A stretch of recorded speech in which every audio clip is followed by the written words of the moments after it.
സംവിധായകൻ Sanalkumar ശശിധരനെതിരെ police lookout notice പുറത്തിറക്കും. പ്രമുഖ നടിയുടെ പരാതിയിൽ സനലിനെതിരെ കൊച്ചി എളമക്കര പോലീസ് കേസെടുത്തതിന് പിന്നാലെയാണ് തീരുമാനം. സനൽകുമാർ നിലവിൽ അമേരിക്കയിലാണെന്നാണ് പോലീസ് നിഗമനം. ഇയാളെ നാട്ടിലെത്തിക്കാനും പോലീസ് ശ്രമം ആരംഭിച്ചു. തന്നെ പിന്തുടർന്ന് ശല്യം ചെയ്യുന്നുവെന്ന് ചൂണ്ടിക്കാട്ടി പ്രമുഖ നടി നൽകിയ പരാതിയിൽ എളമക്കര പോലീസ് കഴിഞ്ഞ ദിവസമാണ് സംവിധായകൻ സനൽകുമാർ ശശിധരനെതിരെ കേസെടുത്തത്. പിന്തുടർന്ന് ശല്യപ്പെടുത്തുക, സ്ത്രീത്വത്തെ അപമാനിച്ചു തുടങ്ങി ജാമ്യമില്ലാ വകുപ്പുകൾ പ്രകാരമാണ് സനൽകുമാർ ശശിധരനെതിരെ കേസെടുത്തത്.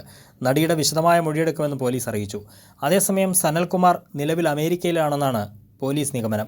അതിനാൽ ഇയാളെ നാട്ടിലെത്തിക്കാനായി വിദേശകാര്യ മന്ത്രാലയത്തിന്റെ സഹായം തേടാൻ പോലീസ് തീരുമാനിച്ചിട്ടുണ്ട്.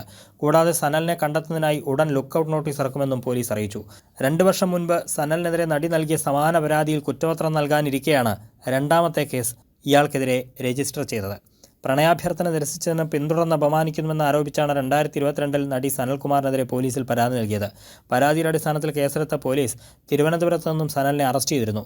ആലുവ 1ാം ക്ലാസ് ജുഡീഷ്യൽ മജിസ്ട്രേറ്റ് കോടതി പിന്നീട് സനലിന് ജാമ്യം അനുവദിക്കുകയായിരുന്നു. കൈരളി ന്യൂസ്, കൊച്ചി.